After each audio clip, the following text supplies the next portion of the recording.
Hi, I'm Dawn Damari, and you're listening to and watching another episode of A Teaspoon of Healing podcast.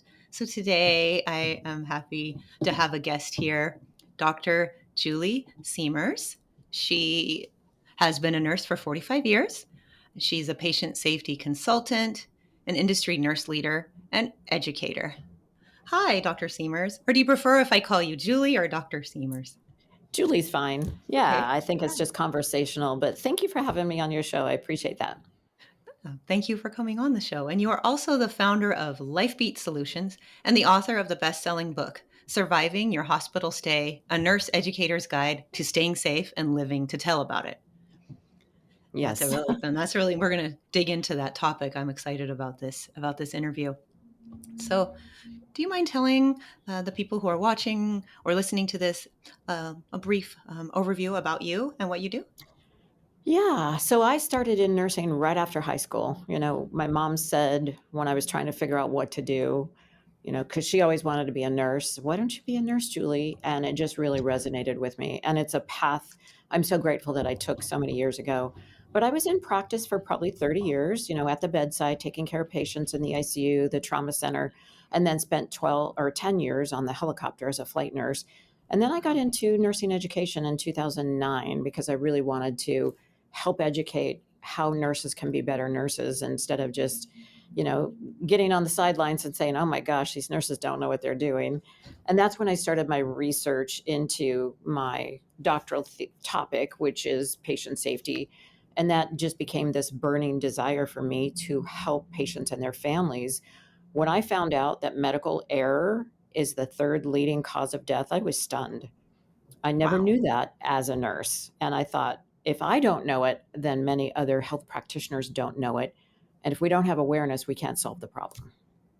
Wow, I didn't know that it was the third. So medical error is the third cause of Yep. death while you're in the hospital or just in Yep. general. Heart disease, cancer, and medical mistakes.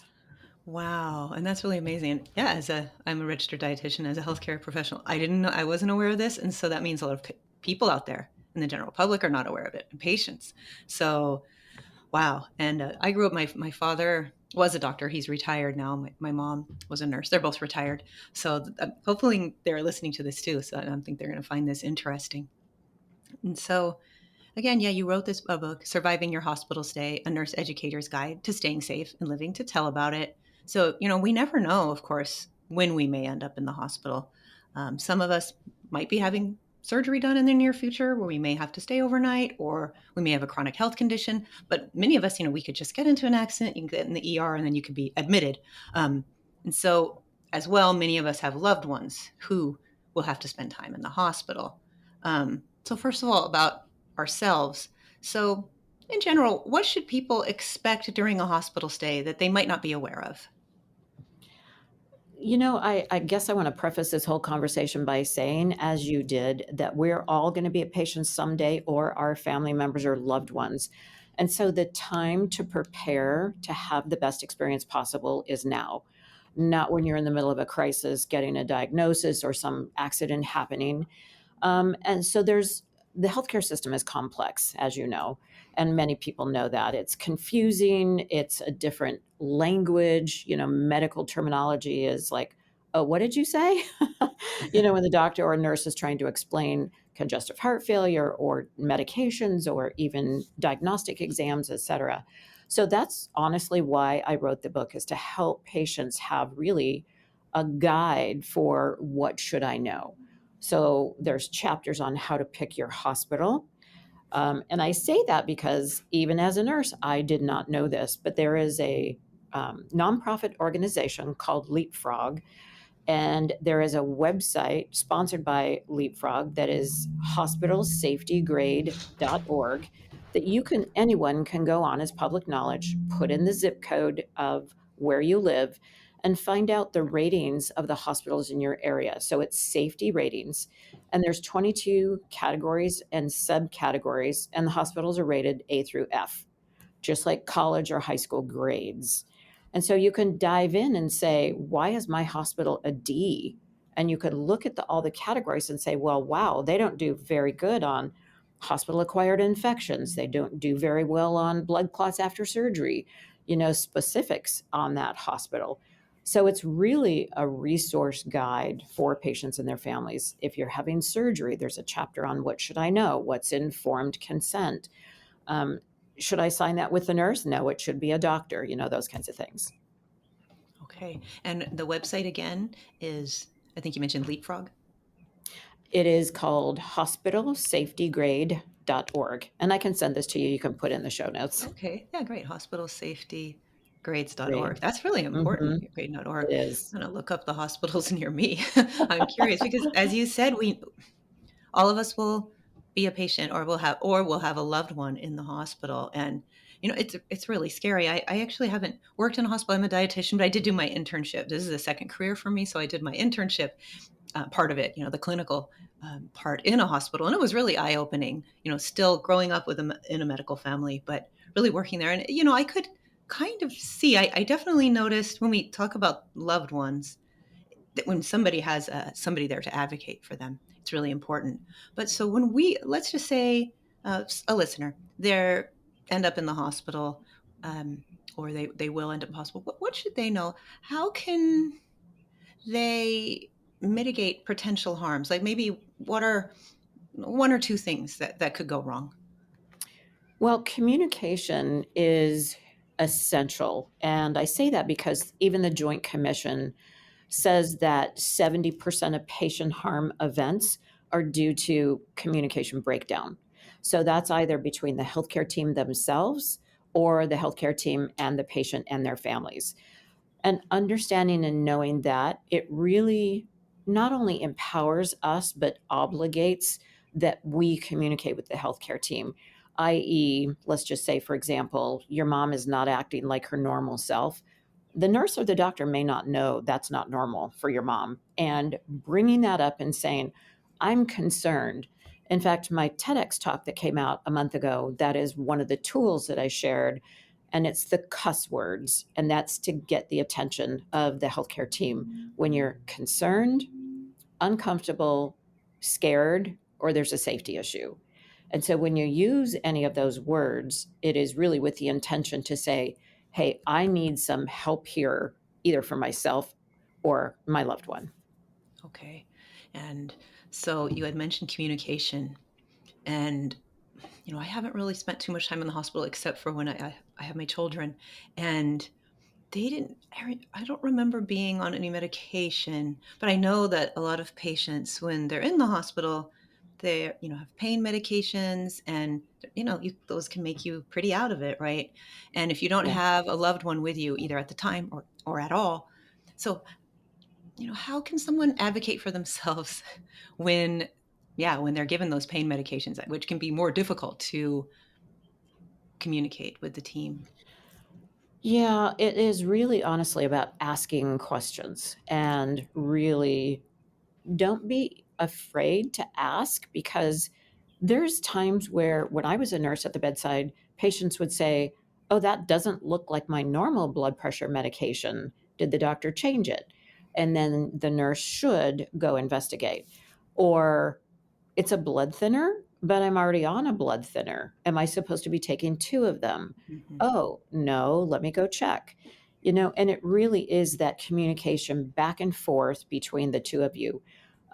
Yeah, if you've had pain medications or anti anxiety medications or sedative medications, you're not going to be your 100% self, which is why if you can bring a family member with you or a friend, is my high recommendation.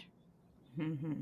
Yeah, I definitely noticed that my brief time working in a hospital, the people who had a family member or a friend, an advocate, sometimes I would just end up having to talk to them, about Mhm. dietary, questions if the patient was out of it, even if they weren't unconscious or sleeping. So if you do, when you have a loved one in the hospital, so what are some things you can do to ask the team, so you can make sure that you know what's going on? I would definitely take notes. Okay. And this isn't for litigious reasons.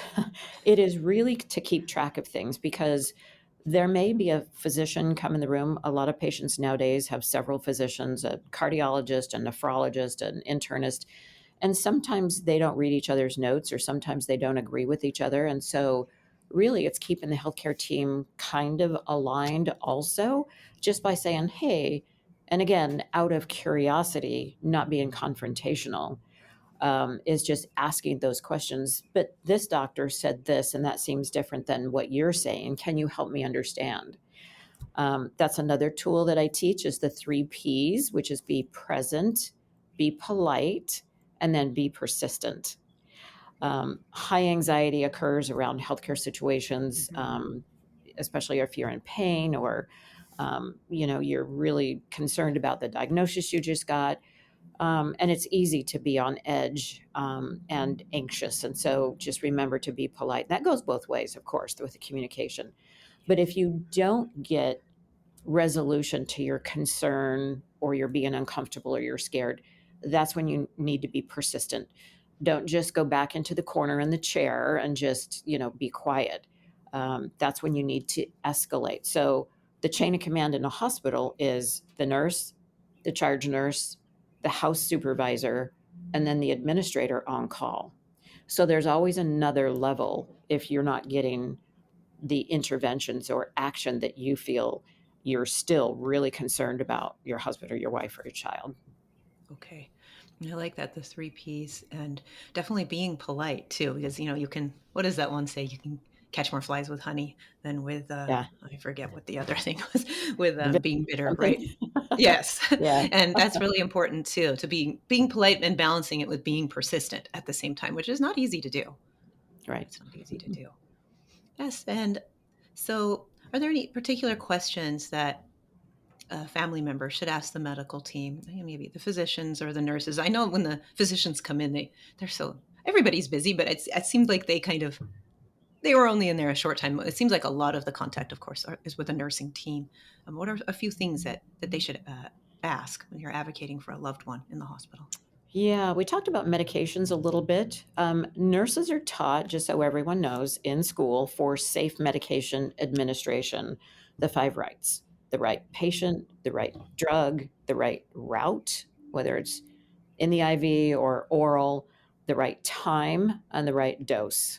So those things really are supposed to be checked, with every single administration of a medication. But the other thing really important to know is don't assume, even if you're not in the hospital, but you went and got lab work drawn or you went and had a biopsy, any diagnostic test you should have access to in your electronic medical record. I would look, and they always will give a range of what's normal, but I would not wait for your physician to call you, or I would not assume it's normal because you don't hear back. Hmm. Sometimes, unfortunately, things fall through the cracks and nobody gets notified of really important results. One of the stories in my book is about a man who had a brain tumor. The surgeon after said, "Don't worry, it looked benign." Well, the pathology report did not come back benign, but nobody contacted the family. And so 6 months later, when he's got returning headaches and they take his CAT scan and they see a tumor the size of the surgeon's fist. Then they found the pathology report. So unfortunately, the treatment then for the cancer was too late. Okay, so definitely looking at all of the reports you can, like you have a patient portal and you can see all of that. And Yep. even if if you're getting lab work, say you're not in the hospital and you're getting lab work and you didn't get a call back, so is it okay just to reach out to the care team with a message? Sometimes in those portals you can send a message and say, Yeah. I noticed this on my LDL Hmm. is high. uh, is this something to be concerned about? Would you Yes. suggest that people do that? Okay. Yeah. Okay. Yeah. And what are, I know this is a little bit kind of a negative question, but what are a few things that can go wrong in the hospital that can get pretty bad? I know we mentioned medications. Yeah, medications is the number one error that occurs. I think it costs the healthcare industry $40 billion a year for the mistakes that are made because of medication errors. But, yes, it is kind of scary. And yes, we don't want to be pessimistic, but I look at it as the more informed, aware, and educated that we are, we can intervene. Medical system, like I said, is so complex and so many things can go wrong. But honestly, if the aviation industry can send an airplane 8 miles above the atmosphere, 80% of the speed of sound, at one quarter of the air pressure on the ground or the atmospheric pressure on the ground, and really pretty much take off and land 10 million times a year safely, Hmm. then we can do better in healthcare too. So I think knowing that surgical instruments or foreign bodies like sponges can be left inside inadvertently in the body after surgery. And some people say, oh, well, doesn't that just happen on TV? No, unfortunately, it doesn't. A friend of mine just last 2 weeks ago, her mother in law had to go back to surgery a week later because of continued abdominal pain and now signs of infection. They had left a 6-inch retractor inside her abdomen. Oh my goodness. So, unfortunately, it's not just a freak thing. It happens often enough that we need to be aware of it. So, if your family member had chest surgery and the pain is now 3 days later worse than it was, or now they're showing signs of infection, those are all things to be aware of and insist somebody needs to take an x ray and see what's going on my dad's chest on that left side or something like that. The other mistakes that can happen is wrong site surgeries. About a month ago, it came out in the news, a lawsuit, of course, that a man was supposed to have his right knee replaced. They inadvertently did the left knee instead. Oh boy. So, just knowing those things and having a conversation with your surgeon. How are you going to ensure that my correct knee is operated on? Or how are you going to be sure that you take out my left kidney that's diseased and not my right one that's healthy? There are surgical checklists, but it's not mandatory to use those. And I don't know why, other than it takes a few extra minutes, that people don't use them. Surgeons are usually the ones that say we don't have time for that. So that would be Hmm. a question you can ask your surgeon also. Do you use a safety checklist? Just Okay. like pilots, every single time, it doesn't matter if they've flown 10 flights or 10,000, there's a landing and a takeoff checklist. It's mandatory. Hmm. And so there's also a surgery checklist that, like you Yes, said, sometimes they're pressed for time, so they might bypass it. yes. Okay. And that's when mistakes can happen. Yeah, for sure. It's actually really scary. It is It really scary is. because, and we are humans and surgeons are humans too. So sometimes errors do happen. So that's why it's really important Right. to communicate, like you said, Yes. and ask those I think questions. I think another one to make the audience aware of is healthcare acquired infections. Hmm. The number one easiest, simplest, most effective way to prevent spread of infection is hand washing. Healthcare professionals, nurses, doctors, pharmacists, phlebotomists, everybody learns that in 101 fundamentals, right? But you'd be surprised how many healthcare providers come in the room and do not wash their hands. Okay. So, as a family member, speak up, or even as a patient, say, good afternoon, Dr. Jones or whatever. Happy you stopped by. Can you please wash your hands before you come over here and touch me?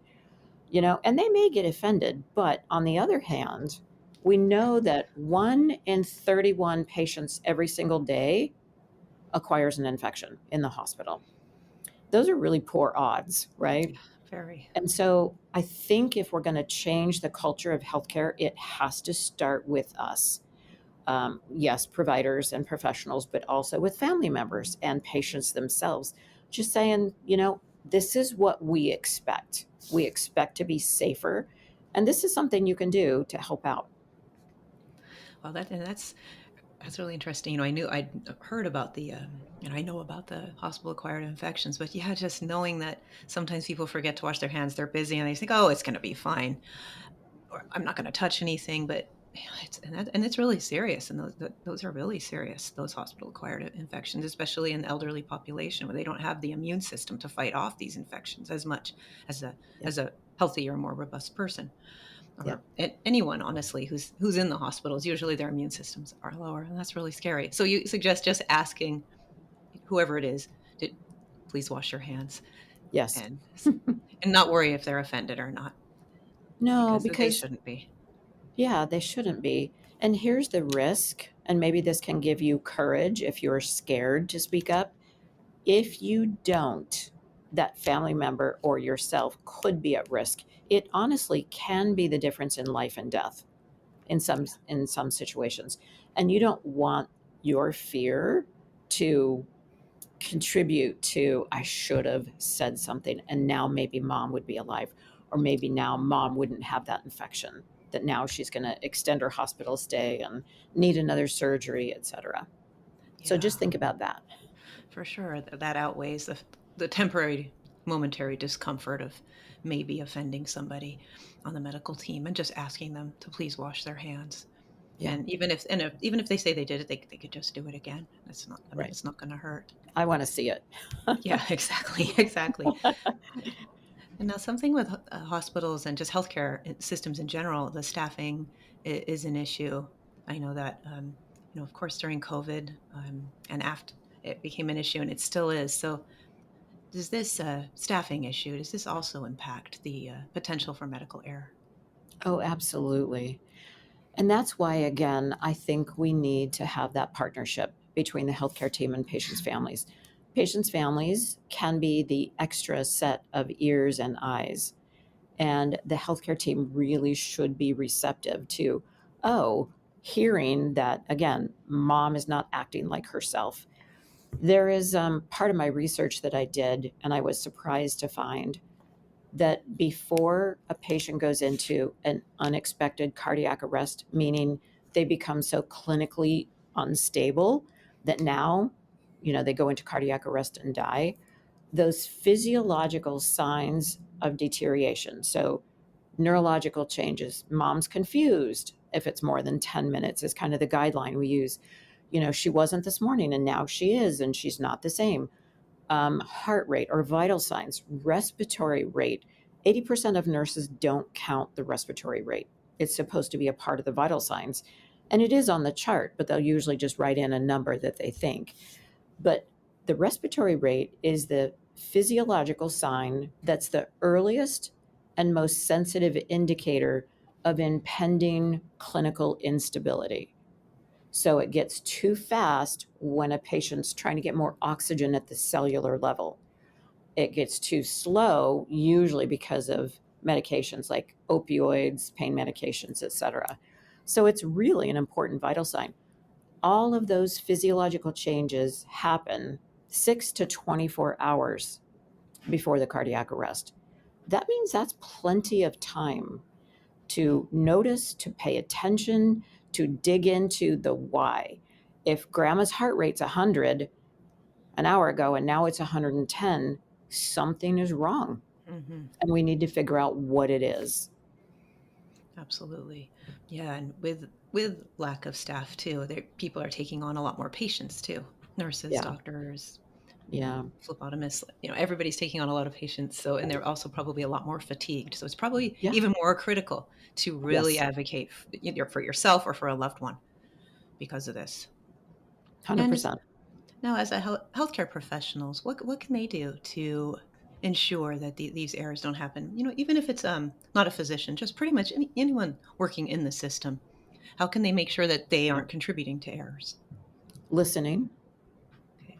It is a two-way street. Communication is a two-way street. So listening to the patient and their family members.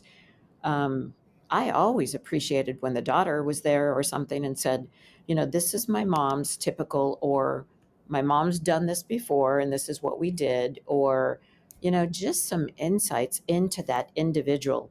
We know patients react different to different medications, to surgery. I think the benefit of having a lot of experience as a nurse is, or a physician or any healthcare provider, is you learn to connect the dots and say, I've seen this before. Patient's heart rate is 110. Did I address pain medication? Is that the reason? Or are they dehydrated? Or are they getting an infection? And then just really working together as a team to communicate. That's really important. The communication and definitely the listening, making sure Yeah. we listen to the patients. And, you know, it really shouldn't have to be said, but, sometimes it does. People get busy. So just to remember to stop and really listen, really Yeah. listen. Yeah. And now, so let's talk a little bit about your book. Again, the title of your book, Surviving Your Hospital Stay, A Nurse Educator's Guide to Staying Safe and Living to Tell About It. So, yeah, maybe tell the listeners a little bit about your book and what prompted you to write it and what inspired you. So it has 30 stories in the book. They are all true, unfortunately.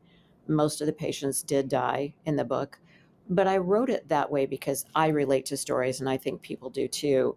And it's just an opportunity for someone to say, oh, I could be in that situation, or hey, that's what's going on with my dad right now.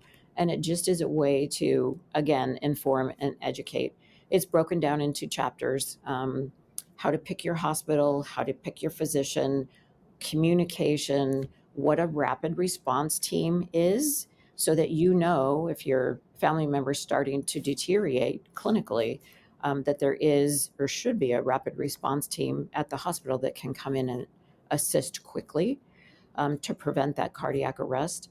But I really wrote it because I saw so many patients and their families struggling with not knowing what to ask. What should they know? And again, it just came from my nursing education background, as well as observing patients and their families, and just trying to provide a resource that can close the huge chasm that exists between most people don't even know, like we talked about before, what they should know, or medical terminology. Well, what does that mean? And what are my rights as a patient? And your rights are that you have medical information that you understand. So if the doctor, says your mom's got congestive heart failure, we need to do an echocardiogram, and we're going to put her on a diuretic, and then they leave, and you're like, what? So it's just saying, can you please translate that? Mhm. What does that mean? And honestly, they should take those few minutes to be able to explain it, and then give you options too in treatment plans. And that's really important to be the medical team should know to use the plain layperson's language for that because that is one thing that throws a lot of people. They hear those terms like you had mentioned and it's like what they really need to be able to explain what that is to the Yeah. patient. And I, yeah, sure, sorry, just go ahead. I was just going to say really quick, I think it's important to understand too that physicians get different education at different hospitals and different medical schools. So you may get a different opinion from a second physician. If you're not feeling comfortable with what your doctor tells you, or you want more information, I definitely recommend getting a second opinion. Medical knowledge doubles, I think it's every less than every 3 years right now. And most physicians, as you said earlier, and nurses included, are so busy to try to keep up on the latest knowledge, evidence based research is challenging and difficult. But I also, on the bright side, feel we're so blessed and fortunate to be living in a time where we've got answers at our fingertips. And for those of you who aren't familiar with AI, yes, there are a few drawbacks, but I think there's a lot more benefits of learning to use a simple ChatGPT to say, my doctor put me on a blood thinner. What should I watch for? Mm-hmm. And you should get an answer that says, watch for bleeding. If you're brushing your teeth and notice bleeding gums, if you urinate and notice some blood in your urine, or anything like that. And then you can, again, help educate and inform yourself to be a healthcare participant that is not so scared. I really like that. Yeah, because it's really useful, the chat GPT, for explaining those things. And no, I really like that. And not to be afraid of it. Yeah, AI is definitely going to make changes probably a lot within healthcare too. It'll be Yeah. interesting to see. And now you're also the founder of Lifebeat Solutions. So, yeah, what is that, and what do you do with that with Lifebeat Solutions? It is courses that I developed for nurses that are already licensed and in the hospital, mostly based for acute care. What I learned over my nursing career is that even though we try to do a really good job in nursing schools, it's really fast and furious. We have most schools now are a 3-year for a bachelor's program, which is a 4-year degree. The bachelor's in nursing is the second hardest bachelor's in the country. First, we have engineering, and then we have bachelor's in nursing. And then we take that and we cram it into a 3-year time frame. And they're really leaving school not prepared for practice. In fact, there's a nonprofit agency called ECRI, ECRI, a year ago, March 2024, said the number one patient safety concern is that the graduates from healthcare professions are not prepared for practice. They're not safe and they're not ready. Just recently, I say it's recently in 2021, there was a follow up study. So this was the third one, taking over 5,000 newly licensed graduate nurses and putting them through a competency based test that's over 5 hours. So part of it was written, part of it was in a simulation lab. And they found the practice ready, safe, and competency fell from 35% in 2006 to 23% in 2016. And in 2021, it's only 9%. Wow. That means, again, those nurses really need our eyes and ears as patients' family members to help them because they really struggle. Yes, there's some great ones. And part of that problem, too, is, as you said, during the pandemic and COVID, so many nurses with experience retired and just said, I'm done. Yep. And so now we don't have preceptors and mentors out there. When I went through ICU training, I had several mentors that had 15, 20 years experience. They're just not around anymore. Yeah. So it's a scary time, but again, I'm trying to provide those tools or resources. So the courses are to re-educate those nurses or educate in some instances of concepts that they have missed in school or didn't learn how to apply those concepts to help keep patients safe. That's really great that you do that, and that's such a wonderful resource. And hopefully, that a lot of nurses will take advantage of that, especially like you said, right now with a lot of the mentors and preceptors who have quit or Right. retired during the pandemic. It leaves a big gap. So that's wonderful It that you're does. filling that gap. And so, how Thank can you. people get in touch with you if they want to learn more about your book or Lifebeat Solutions? Yeah, my website is drjuliesiemers, SIEMERS.com. I have blogs on there. I'll have ebooks soon. I've written them. There's a patient safety checklist on there. And all my socials, drjuliesiemers. I do a TikTok almost every day and I talk about relevant issues, what's going on. If your dad's having surgery, here's 3 things you need to know. And then I also put that same content on Facebook and Instagram, and those are my same Julie Siemers. But yeah, the other thing I'm adding to my website is patient stories. I really want to share and help people. Just one that comes to mind is one I read a while ago was near death experiences because I thought it was Wow. fascinating, what happened with patients when they supposedly cross over and then come back, et cetera. And I just think that stories is how people learn. So I'll be adding that to the website coming soon. Yeah, I'll have to check that out. I definitely find that the near death experience too. That's really fascinating. Really Yeah. fascinating. Yeah. It really is. Well, thank you so much, Julie, for coming on the podcast. I really enjoyed this conversation. I learned a lot, and it's very eye opening. It's very eye opening. I'll keep things in mind too. Just we never know. Like we said at the beginning, when we could be a patient or a family member could be a patient in a hospital. Right. And thanks for having me. I hope that your guests and your listeners learn something today, even one thing. My goal is to change the healthcare of patient safety. And if I can save one life by someone learning something, whether it's speak up or ask questions or, then yeah, I'll be happy. And you will definitely. I know people will take a lot from this. Thank you so Good. much for sharing. You're welcome. Thank All you. right. Thank you. And I hope you have a wonderful rest of your day. You as well.